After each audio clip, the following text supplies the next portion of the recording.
Iš tiesų racionaliai, protingai, funkcionaliai šiais laikais dar ir išmaniai išvedžiota bei pajungta elektros instaliacija tai labai svarbus kasdienybės palydovas.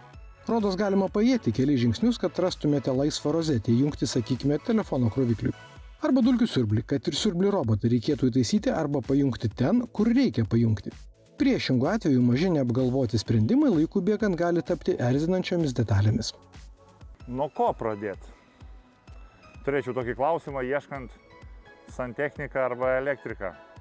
Jie abu yra be galo svarbus, bet kokiam objektui. Ar jūs tai renovuosite namą, ar tai būtą, ar statysitės naują.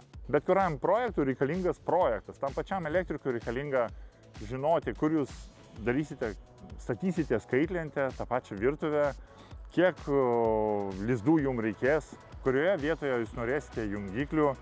Tai kad pasikvietus elektriką, tiesiog pasakyti, kad aš noriu elektriko ir paaiškinti, kad padarykit pagal save, taip nebus. Jisai padarys pagal save iš tikrųjų, nes tai jisai gyvena savo gyvenimą, jūs gyvenat savo. Tai kad geras elektrikas kainuos lygiai tiek pat, kiek geras advokatas. Labai gerai apskaičiuokite tiksliai, kiek reikės jums ir kur jungiklių, taip pat lizdų.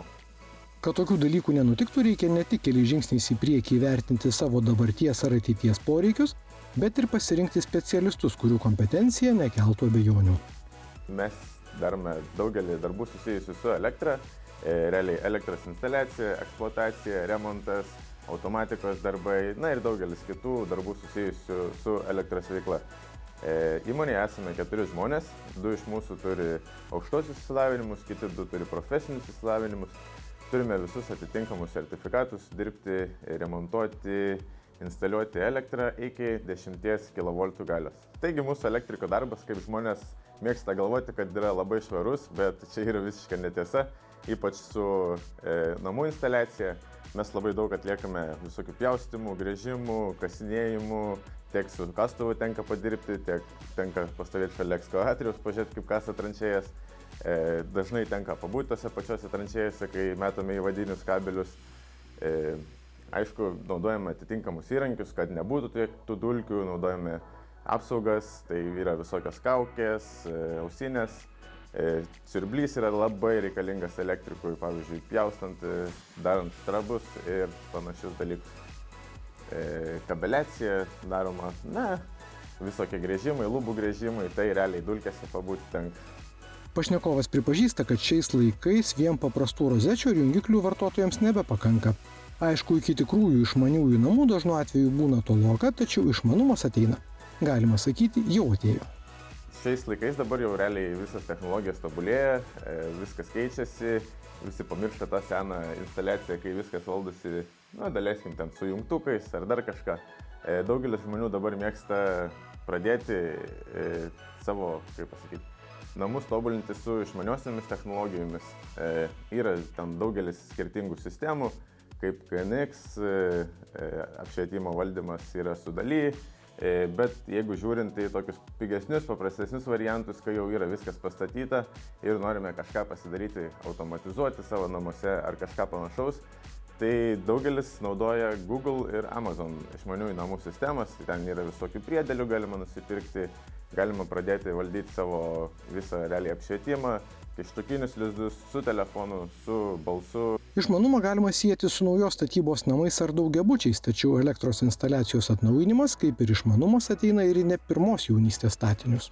Daugelis žmonių, pavyzdžiui, netgi daugiausia, sakyčiau, blokinėse namuose, daro remontus po vieną kambarį ir jie dažniausiai daro tą klaidą, kad tiesiog padaro vienam kambarį naują instaliaciją ir susijungia kažkodėl, nežinau, ar jie gal nesisamdo žmonių tam skirtų kvalifikuotų elektrikų ir susijungia tiek aliuminius kabelius ir varinius kartu.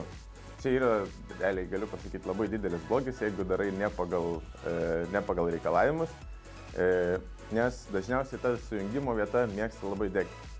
Tai reikėtų gal, jeigu, pavyzdžiui, daromės remontus po vieną kambarį, atsivesti kabelį iš pagrindinio skydelio, kuris dažniausiai būna laiptinėse, pasidaryti įvadinį į būtą naują ir tada jau pradėti remontuoti po vieną kambarį. Pavyzdžiui, iš to jau naujo skydelio atsivesti naują kabelį būtent į tą kambarį, kuriame vyksta remontas ir tą skydelį gal turėti pasiruošusi savo vietą ir atjungti būtent tą kambarį nuo aliuminės instaliacijos ir ten tiesiog padaryti naują varinę instaliaciją.